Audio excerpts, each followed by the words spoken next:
नमस्कार मंडळी. तर आज आपण मालवणी पद्धतीने चविष्ट, स्वादिष्ट आणि औषधी गुणधर्म असलेली शेवग्याच्या पानांची भाजी बनवणार आहोत.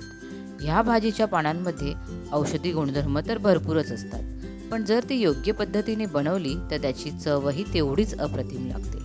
तर चला तर मग वेळ वाया न घालवता आपण रेसिपीला सुरुवात करूयात. तर सर्वात आधी ही भाजी स्वच्छ कशी करायची हे आपण थोडक्यात पाहूयात, कारण तेही खूप गरजेचे आहे. तर शेवग्याची भाजी ही तुम्हाला मी व्हिडिओत दाखवते त्याप्रमाणे स्वच्छ केली जाते. म्हणजे फक्त त्याची ही पाने आहेत ती फक्त आपण काढून घेतली जातात. जसं आपण कढीपत्त्याची फक्त पाने यूज करतो, काढून घेतो, त्याचप्रमाणे ह्या भाजीची पाने ही अशी काढून घ्यायची असतात. त्याचे जे देठ असतात त्याचा उपयोग आपण भाजीसाठी नाही करणार आहोत. फक्त ह्या पानांचीच ही भाजी बनवली जाते आणि तरीही याची टेस्ट एवढी अप्रतिम लागते. आणि मालवण, कोकण ह्या भागात श्रावणात ही भाजी आवर्जून केली जाते. तर इथे आपण सर्व पाने काढून घेतलेली आहेत, वेगळी करून घेतली आहेत. शक्य तेवढी त्याच्यावर एक बारीक शिराई असतात त्याही आपण काढून वेगळ्या करून घ्यायच्या आहेत. तर आता ही भाजी आणि हे जे देठ आहेत त्याचा आपण उपयोग नाही केलेला आहे. तर आता भाजी स्वच्छ करून झालेली आहे. तर आता ही धुण्या अगोदरच आपण चिरून घेणार आहोत. तर त्याचंही एक कारण आहे, ते तुम्हाला मी पुढे व्हिडिओमध्ये सांगणारच आहे.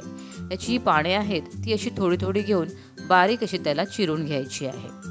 कारण या भाजीवर असा बारीक असे देठ असतात, ते देठ वेगळे व्हावे म्हणून आपण ही भाजी चिरून घेणार आहोत. तर तुम्हाला तर माहितीच असेल, ह्या भाजीमध्ये भरपूर गुणधर्म असतात. शेवगाच्या भाजीमध्ये, शेवग्याच्या शेंगांमध्येही औषधी गुणधर्म असतात आणि त्यामुळे डॉक्टरही ही भाजी खाण्याची म्हणजे खाण्याचा सल्ला देतात. आणि मालवण, कोकण ह्या भागात ही भाजी श्रावणात, गौरी गणपतीच्या विसर्जनाला तर आवर्जून याच भाजीचा नैवेद्य केला जातो. तर तुमच्या भागात ही भाजी कोणत्या विशेष दिवशी केली जाते किंवा तुम्ही हा व्हिडिओ कोणत्या भागातून पाहतात हे मला कमेंटद्वारे नक्की कळवा. मलाही ते जाणून घ्यायला खूप खूप आवडेल.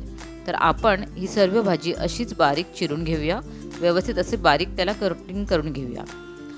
तुम्ही हवं तर त्याला चाकूनही कापू शकता आणि किंवा मग अशी वेळीवरही कापून घेऊ शकता. आता हे कापलेली पाने म्हणजेच कापलेली भाजी आपल्याला पाण्यामध्ये स्वच्छ धुवून घ्यायची आहे. तर सर्व भाजी इथे आपण पाण्यामध्ये काढून घेऊया. आणि ही भाजी इतर भाज्यांसारखी पाण्यामध्ये अशी तळाशी नाही जाणार, म्हणून त्याला आपण हाताने व्यवस्थित असं हे करून हलवून भाजीची पाने आहेत ती स्वच्छ आपण धुवून घेऊयात.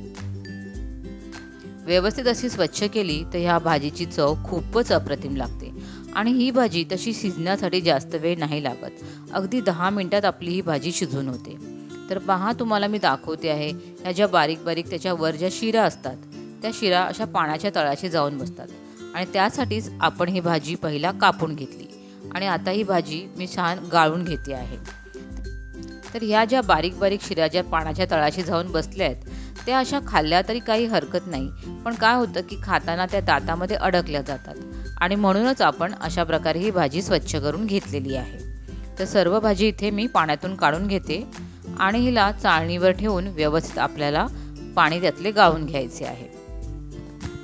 बघा, तर तुम्हाला टोपात दिसतच असेल, या पाण्यामध्ये दिसतच असेल. आणि म्हणूनच मी तुम्हाला सांगितलेले की ही भाजी अगोदर आपण व्यवस्थित चिरून घ्यायची आहे. तुम्ही धुतल्यानंतरही ती चिरू शकता, त्याने तशा पद्धतीने ही भाजी करू शकता.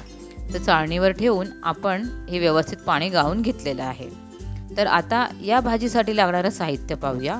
इथे एक मोठ्या आकाराचा कांदा बारीक चिरून घेतलेला आहे, 3 ते 4 हिरव्या मिरच्या, 4 ते 5 लसूणच्या पाकळ्या आणि मस्त व्यवस्थित असं ओला नारळ.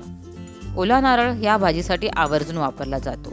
आणि ही भाजी खूपच अगदी पाहिलं ना, अगदी ह्या कमीत कमी साहित्यामध्ये ही भाजी बनते, पण चव आणि गुणधर्म मात्र ह्याचे भरपूर जास्त आहेत. तर आता गॅसवर कढई गरम करत ठेवली आहे.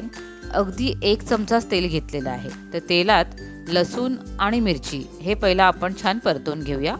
अगदी 1 मिनटं आपण छान त्याला व्यवस्थित परतवून घेऊया.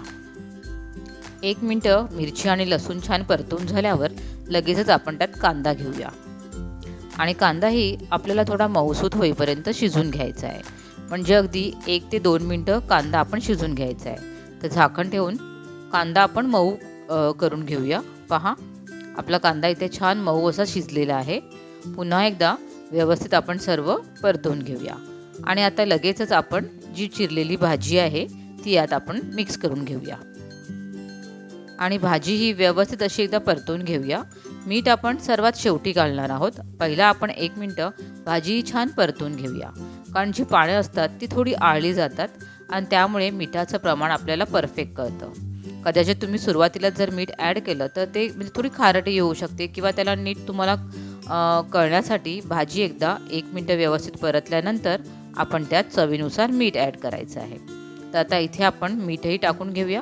पुन्हा एकदा ही भाजी व्यवस्थित ढवळून घेऊया, कारण की आता मीठ टाकल्यानंतर भाजीला थोडं पाणीही सुटायला लागेल आणि मग ह्याच्यावर झाकण ठेवून आपल्याला 3 ते 4 मिनटं छान ही भाजी शिजवून घ्यायची आहे. तर इथे 4 मिनटं झालेली आहेत. पहा, मस्त भाजीचा सुगंध आताच एवढा छान यायला लागला आहे ना. आणि छान आता एकदा पुन्हा व्यवस्थित सर्व भाजी आपण परतून घेऊया. ही भाजी शिजण्यासाठी खूपच कमी वेळ लागतो. अगदी 10 मिनिटातही भाजी मस्त व्यवस्थित शिजून होते. आता भाजी शिजून झालेली आहे. आता यावर घालूया खोबरं, ओला नारळ.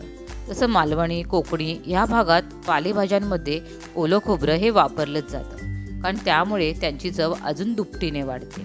तर ह्या भाजीतही खोबऱ्याचा वापर आवर्जून केला पाहिजे, कारण त्याने ह्या भाजीची चव अजूनच स्वादिष्ट लागते. तर खोबरं घातल्यानंतरही आपल्याला 1 ते 2 मिनटं फक्त आता परतून घ्यायचं आहे. आता आपली भाजी शिजलेली आहे, त्यामुळे आता काही आपल्याला झाकण ठेवून वाफ वगैरे काढायची गरज नाही आहे. फक्त खोबरं घातल्यामुळे आपण व्यवस्थित ते एकदा 2 मिनटं छान परतून घेऊया आणि खाण्यासाठी ही भाजी आपली तयार आहे. तर पहा, तयार आहे मस्त गरमागरम अशी शेवग्याच्या पानांची भाजी. चपातीसोबत, भाकरीसोबत खूपच छान आणि खूपच चविष्ट अशी भाजी लागते. त्याशिवाय ह्याच्यामध्ये लोह, कॅल्शियम भरपूर प्रमाणात असते. त्यामुळे घरातील अगदी लहानांपासून मोठ्यांपर्यंत सर्वांनीच ही भाजी खाल्ली पाहिजे. तर आजचा रेसिपी व्हिडिओ कसा वाटला मला कमेंट करून नक्की कळवा. आणि हो, व्हिडिओ आवडला असेल तर लाईक करा, शेअर करा आणि ऑल इन वन मानसी या आपल्या यूट्यूब चॅनलला सबस्क्राईब करा. पुन्हा भेटूया अशाच एका नवीन व्हिडिओसह. धन्यवाद.